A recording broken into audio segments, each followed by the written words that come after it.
Hola, I'm Kim, And I'm Michael. and we are Mikim Unity. Get it? Mike. Kim Unity. My community. And what's it called when the words are backwards and frontwards? It's a Palindrome? palindrome. Palindrome. Right? As you can tell, we're really enthusiastic about our name. We're going to give you a brief introduction of who we are, and we've been meaning to create a video for quite some time. Our life has been quite the adventure for the past few years. We had a lot of resistance coming here and sharing our experience. It's been a great one. We've been led to some really amazing places, had some wonderful experiences between Canada, where we're from, Peru, and Mexico. Excited to finally get to share this with everybody. Do you want to start off with how we met? Okay, how we met. Kim and I were both on our own healing journey. I started my journey in 2012. This was the start of me questioning who I am and realizing that there was so much more to life. From that, I started exploring and traveling, being open-minded to different modalities of healing, and finally it led me to a retreat in Canada where I met Michael. And same, I was always a free spirit, sort of the black sheep of the family, not wanting to conform to what people wanted me to be. I was a traveler. I just, as soon as Jet Set Mikey, as Kim called me, I always had my backpack, passport ready to go and experience. And it taught me a lot. I did a lot of my traveling on my own, ended up in some pretty epic places, from hiking up the Himalayas to scuba diving in the Caribbean Sea. And through that, it opened up my mind and my heart and my spirit, and really had me questioning what life was for me and where I wanted to be. And I couldn't, no matter how hard I tried, I could not put myself in that 9-to-5 and structured lifestyle. It just did not fit who I was. And I feel that's what ignited my spiritual awakening. Just questioning more, that I knew there was more to life and more things to explore and places to see, and really diving deep within my soul. And then it brought me to the ultimate question of my purpose, who I wanted to be, and I stumbled across ayahuasca. The medicine that brought us together. Medicine that changed my life. After doing ayahuasca, yeah, it's true what they say. You'll never go back to who you were. You'll just have more questions and seeking for the answers. And through seeking for answers, you'll have more questions. So for that experience happened for me around 2012, 2013, something around that sort of time frame around when the Mayan calendar came to the end. And during that time of the 2012 is when it really impacted my life. And I was like, this cannot be my life. Funny that you mentioned that you're always a free spirit and you could not fit in the mold, because in the earlier years of my life, all I wanted to do was fit in and have that 9-to-5 job and be like what society wanted me to be. But every time I was put in a situation where it was picture perfect on paper, I had these realizations of, wow, my life has to be more epic than this. Is this really what life is all about? Yes, it's really interesting and cool how we both discovered the medicine around the same time and went on this journey together. And before meeting Michael, I knew that the man I was going to meet and the person for me was going to be my biggest adventure yet. When I met Michael, I felt this sense of adventure and I was ready for it. Right? And fast forward 2019, ayahuasca is what brought us together, because we both had been called to this ayahuasca ceremony, and both of us were not feeling it really at the beginning. I don't know if I should go, but there was a higher calling telling us to go, and we listened to that higher calling, and that's where we met. That began our many years together. And then it started our adventure together. 2019 is the collaboration of Kim and Michael, the My Community, and here's our story, how it unfolds 6 years later. And those 6 years feel like an eternity. Yeah, it feels like I don't even remember a life without her. I don't remember who I was before you either. Right. It's like when we met, there was this remembrance of, wow, this is why we're here, and this is our purpose, and this is what we're going to do. And it doesn't matter if sometimes life became very overwhelming and we didn't know what our next steps were. As long as we have each other, we knew that we're on the right path. Yeah. The retreat that we attended where we met, I got there just a little bit before Kim, and I was and she was already familiar with this group. She's been there a few times. It was my first time with this particular group. And Kim walks in and sort of just walks right by me. I was just being overly like, hello to everybody, want to give everybody a hug, and she just kind of walked by me. I was like, okay, no judgment. Sending her my love. And then upon hearing her voice, like you said, of remembrance, it just sounded very, very familiar to me. I've heard her voice before. I know her voice. And yeah, that was the start. Yeah, and for me, Michael always felt safe. No matter what sessions we were in, I always chose to sit next to Michael, even though I was a little bit standoffish. Right? Yeah, I remember she was always there lurking. Didn't pay me any attention, ignored me as much as she could, but she was always right there beside me. And at that stage of my life, I didn't care. I'm just going to go with it and have fun. If she wants to be my friend, then she can. And if she doesn't, she's missing out. And boy, would you have missed out. I totally would have missed out. Right? I'm happy I took the leap and opened my heart, because that was the biggest thing. She became my travel partner, my partner in shine. We just... Here we are. Now it's not Jet Set Mikey anymore. It's Jet Set Mikim Unity. Good one. She was willing to take that leap of faith and trust. Yeah. Well, for love and for you, yeah, I was willing. And at that point in my life, I was working through opening my heart again and being fully able to receive a healthy type of love and growing out of my old patterns, because man, was I sick of my old patterns. And it's interesting because when I met Michael, he wasn't my typical type in terms of toxic patterns, so I wasn't immediately like, whoa, oh my goodness, like let me talk to this guy. I was more, okay, you know what, let me be more composed. I have a lot of work to do on myself, and I'm really happy that he provides the space for me to truly be myself, so that I can blossom into who I am today. And I have grown so much on this journey with him, and I'm so grateful that we met. Although our life can be crazy to some people at times, I would not change anything. Now rewind back to 2018, about a year before I met Kim.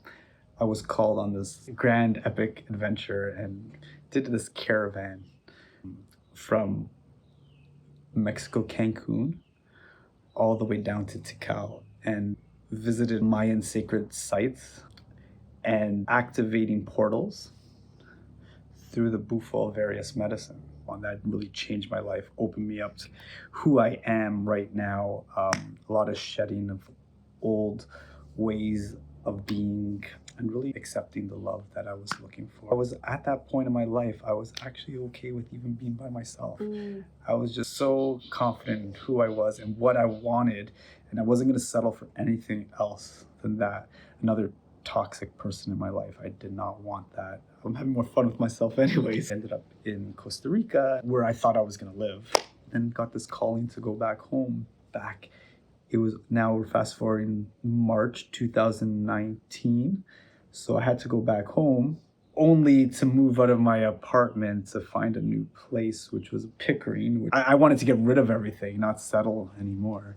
But I know it had its purpose, because just upon moving there, that's where I met Kim. Yeah, and what's funny about that and him moving is a few months before meeting Michael, I wrote down a list of every quality that I wanted in my dream man. One of them was that he lived close to me. And at that time, I had been living with my mom in the east end of Toronto, and Pickering was only a 10-minute drive away. Not knowing that I was going on this retreat at the time, I pulled an oracle card and it said, "Journey, pack your bags, go on that retreat."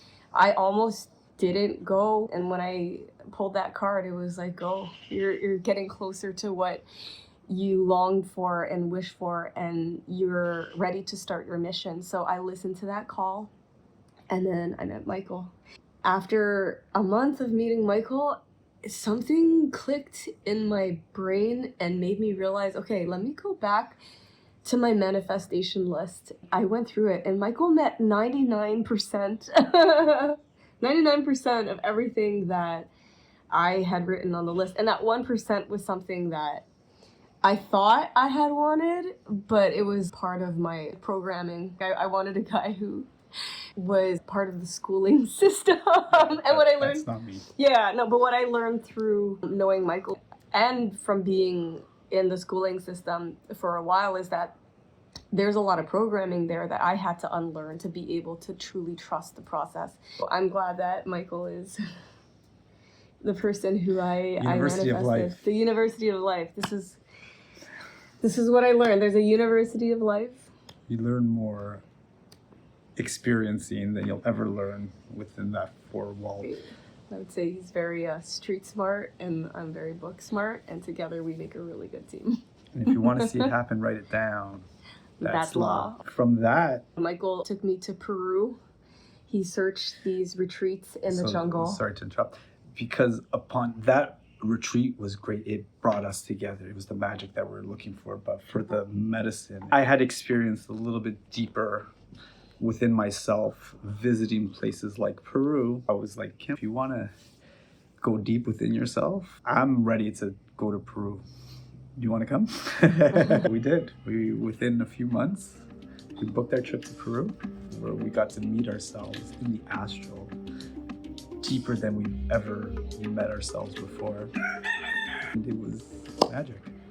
For me, it helped me strip away everything that I was comfortable with. It allowed me to sit with myself until I became okay with myself for even my deepest, darkest parts that I was afraid of looking through. This was the last part of my purge of me not feeling worthy of love. It brought up a lot of insecurities, and I'm really grateful that I'm able to have a partner who I can talk to about this without feeling defensive. And from this, we really grew closer together. It allowed me to let go of more, because in my life, as I explained before, I wanted to be all structured and part of society. I had a lot of that to let go of, my control issues, and just learning to trust. It showed me this magic that I never knew existed. After seeing that, I can honestly say that I can't unsee magic. And it just allowed me to put myself in full trust, to flow with whatever comes my way. I really felt the difference in the ancestral medicine, the Icaro, the space that was held for me to go even deeper, to cleanse everything that I needed to. And not to say that the retreat in Canada was bad. I gained a lot from that, and I feel like it allowed me to shed a lot of layers, and this one was a true humbling. I was so uncomfortable that it allowed me to be extremely comfortable with my discomfort. I was already ready for the next stage and the evolution of my soul and bringing in the light that needed to be brought in during that ceremony. And I felt like I was the anchor, the conduit to that, the vessel that brought in a lot of that light, shedding old versions of myself that I had to let go of in order to step into this new love. What we learned from one of the ceremonies was that the more light Michael was taking in, the bigger the shadow that was being cast. And me sitting next to him, I was sitting in that shadow, just feeling the deepest, darkest discomfort and surrendering to it and allowing myself to feel scared, letting go and trusting that everything will be okay. And through the darkest of the dark of that ceremony, I felt a shift within me. It felt like a black magic spell has been uncast from humanity, and this veil was lifted. There's something huge coming. We don't know what it is, and what it is going to be an awakening for humanity. People are going to take off their rose-colored glasses and see things for what it is going to be. A lot of truth is going to come out. And this is exactly what happened when COVID hit. They announced the lockdowns. People started seeing reality, all the fake news, all the politics for what it is, and people started standing up for themselves and their truths. All this coming in, I knew from the moment COVID started, I'm like, this is not what they say it is. Do not listen to them. Let's go and live our lives. We're not all gonna die. I bet you we're all gonna be fine. And not fall into that propaganda and turn off the news and not the fight, because we knew that there was just going to be a divide and they wanted us against each other. And instead of looking, families were like tearing each other apart. We already knew that this was going to happen. So we just tried to stay center, turn off the news, turn off social media. We got rid of all social medias just not to be in that rabbit hole of what's going on. And get rid of all the distractions. There was a lot of talks about politics and Facebook and arguments about who's on which side and whatnot. What we realized is that this is the time to go inward. Of course. To really explore our skills and to learn real life skills instead of sitting behind a computer and arguing with people. Let's learn to build. Let's learn to grow our own food. Let's learn to live in community. At a time when they wanted to keep everybody at home in their cells, we were like, forget this. We ended up in Northern Ontario, Muskoka, and a man who was willing to start a community. Just needed the people and the horses to do it. And guess what? We were them, among some other people that we met along the way. And I'm sure our stories will intertwine at some point, and we could get more in depth in that. But for right now, we're just going to keep it as like we deleted all our social medias. We went there and we were like, you know what? Let's live the life that everybody's dreaming and talking about. And we did. We bought a trailer. We learned on YouTube how to renovate a trailer. Yeah. And it was a lot of work. They make it seem a lot easier on YouTube. We were planning to live in this thing all year round, 4 seasons. We wanted to winterproof it, which we did a little bit. We didn't get as far as we wanted in that project, but we did. We spent a whole winter living in our trailer. In northern Canada, when it gets to minus 27 degrees minus 30 on some degrees, nights. yeah, some nights it was like you hear the trees cracking as how cold it was, but it was beautiful, it was epic. And while everybody was keeping their distance and not seeing friends and family, we were building this community.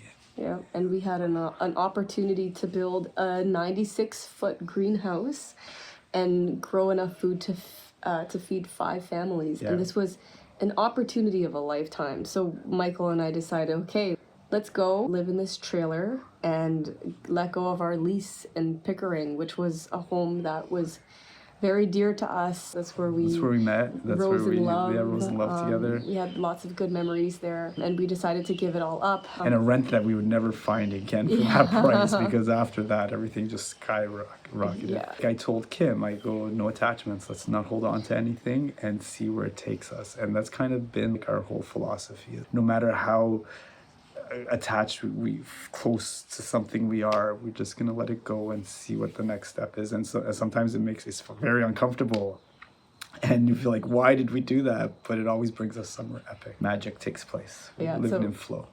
To be in magic, we have to be okay with the discomfort and giving up what made us comfortable. And it was uncomfortable living that way for a little bit, especially learning the difference between community and commune and sharing spaces and the importance of creating boundaries. And it was magical, don't get us wrong, but we had a lot of lessons to learn, and we will create another video talking more in depth about that experience. And we did it for a year and a half, so it's not that we just kind of went in and out. We did it, we experienced it. We know what we want, and now we have a whole different definition of what community is and how we would want to live in community. The sustainability part, we learned permaculture, we learned how to make our own soil, biochar, how to grow in a climate that even the Icelandic settlers couldn't even grow anything. How to build a greenhouse from scratch. Construction. Excavating. Learning how to use the machinery and just working with our hands. What God gave us and did it. What we loved about the land that we lived on, there was never an obstacle too big for him. It was just like, come on, we can do it no matter what. He's never done it himself, but he just had that go-getter energy. It's like nothing's impossible. And what we learned too is when multiple people focus in on the same vision and we have a dedicated team, anything is possible without the distractions. We did it. We grew the vegetables and the fruits, and we built the greenhouse, we built the structure, we renovated our trailer, we lived in community, we learned a lot. We lived in nature. We woke up to a field of goldenrod. We learned herbology. We learned how to heal ourselves naturally. We have a wealth of experience. We just didn't take much footage. I feel like if we had, then it would have taken away from the experience. And the presence. We now have the stories and the knowledge to tell, and we finally feel this is the opportunity to do that. We'll share that in another video soon. And then moving forward from that experience, we decided to do something different. We lived through the winter in northern Canada. So this is when COVID started to get really bad. Just before they wanted to take our traveling rights away, we said, we're out of here. We don't want to feel like we're hostages in our own home. We wanted to be somewhere free. So without even thinking, we booked a ticket to Mexico. A one-way ticket. One-way ticket. Didn't really tell anybody that we weren't coming back. We gave ourselves 4 days to pack everything. And then we jumped on a plane and went to Mexico with no plan. I remember I was telling Michael, hey, how are we going to do this? We don't have residency. How are we going to, I looked at the process and it seemed like we were not eligible for residency. And what are we going to do for survival? How are we going to find a place? And Michael kept saying, if there's a will, there's a way. We'll be able to do it. We just have to want to do it. And if we want to do it, we'll make it happen. And that's what we did. First week we came to Mexico, I found a post on Facebook about this program where if you overstay your visitor's visa in Mexico, then you're automatically entitled to a 4-year temporary residency. So that was already, what? Okay, so we can do this, we can stay. We put that on the back burner until it was time for us to get residency. And then we were able to buy a car, and that's a story in itself. One of two cars. One of two cars in Mexico.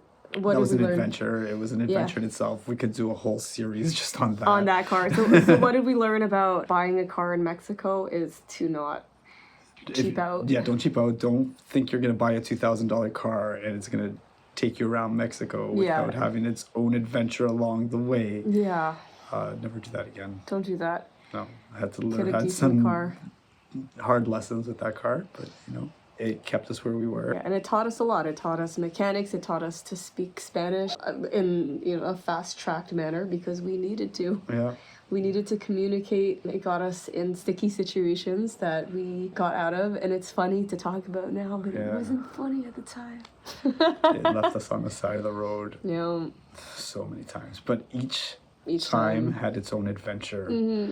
That formed from it. So no regrets in it. No regret. One story that we'll share is one time we were driving on a highway with no cell phone reception, and then the car breaks down and we had to abandon the car at a cenote, which is like a public sinkhole. It was a torrential downpour and Michael and I were out there hitchhiking a ride, and then we got a ride and then we got dropped off, so we had to trek through the jungle in a torrential downpour to get to our place, to ask our neighbor to help us. Let's just say it was a mission and a half. That's not the worst story. It's funny. We'll share that. That was the easiest one. We'll share more as we go. Moving along, we were able to build a life in Mexico. Where now we have a life in Mexico, we have a life in Canada. We love both places. Mexico for its freedom, its tranquility, its mañana lifestyle. It's really become a part of the way we are now.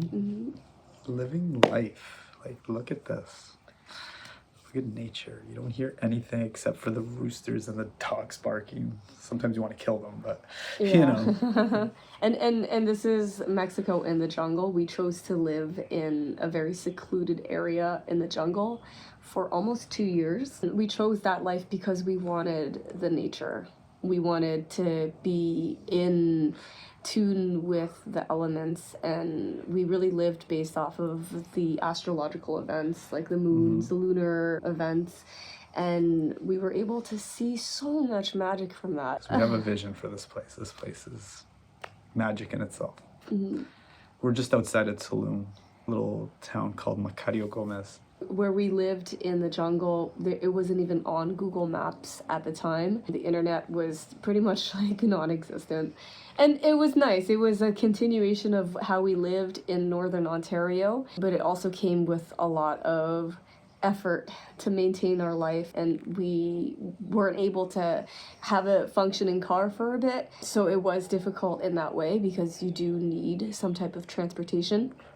And then once we were able to get our car, we were able to explore more of the surrounding areas and meet a bunch of amazing people and have incredible opportunities. We were chefing at a luxury retreat.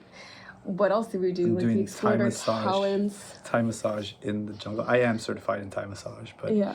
never really took it on. But here in Mexico, I was able to, and had some very epic experiences doing it in the jungle at a luxury Airbnb. That was really amazing. I would say the difference between living in Canada and Mexico is there is a lot lower barriers to entry. It's just easier, you know, like you can pick up a skill. I started muraling. I created a mural, and now I can paint a mural in the bottom of someone's pool. Things that you would never imagine doing because it just feels so much more difficult. But here, another day is another opportunity for exploring other talents, and it's encouraged. Art expression of creativity is very encouraged and celebrated in Mexico's culture. Yeah, I got to experience doing firekeeper for Temazcal ceremonies. Which is a sweat lodge. The sweat lodge. Starting the fire, keeping the coals hot before they enter the Temazcal. I had already a little bit of a background in ceremonies, so I got to help out during ceremonies and doing things like that, retreats. Right. Yeah, we helped hold space for retreats. Organize retreat. Like healing medicine retreats. And what else did we do? We were a jack of all trades pretty much, learning things that we didn't even know that we were capable of. And we're very grateful to have the opportunity to explore that when we were living here. Yeah, and still keep exploring that. And then we got called back to Canada for a bit. So pretty much, Michael and I have been on a fertility journey for a few years, living in Northern Ontario with other families and children. We were very inspired to have children of our own. My whole life I've been struggling with keeping on weight and gaining weight.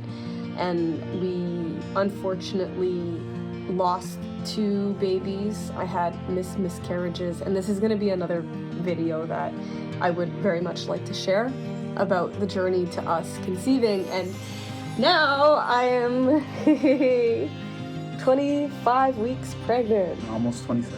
Back in the jungle, and baby is kicking and healthy. And we had to go back to Canada to really get my health checked to be able to continue this fertility journey, and it allowed us, and especially me, to calm my nervous system. It's been a lot, traveling, exploring new and different things, and I'm not saying that it's difficult to conceive in these situations because everyone is different, but for me, I really needed a stable place where I felt my parents' support and comforts and luxuries for a bit, so that I can really look into my health and heal and be able to conceive. Canada was exactly what we needed at the time. I'm very grateful. If you need a place to really feel comfortable in a stable place where, you know, you leave it and then come back and it's exactly the same. Even a pair of shoes where you left them, they're still there. Exactly the same. There's no mold, there's no dust, there's no scorpion nest in it. That's Canada, where we stayed and were born. No matter where we are, it'll always be home in what it is. A home. A home. I don't know if I call it. It is going to be, it is, for me at least, it's always home, and one of the homes that... Yeah. It's a comfortable place, yeah. Michael feels very differently about it. It's boring. It's very repetitive. I can say that too. There's like limited opportunities. One thing I've learned, if somebody's not living the way you want to be living, don't take advice from them.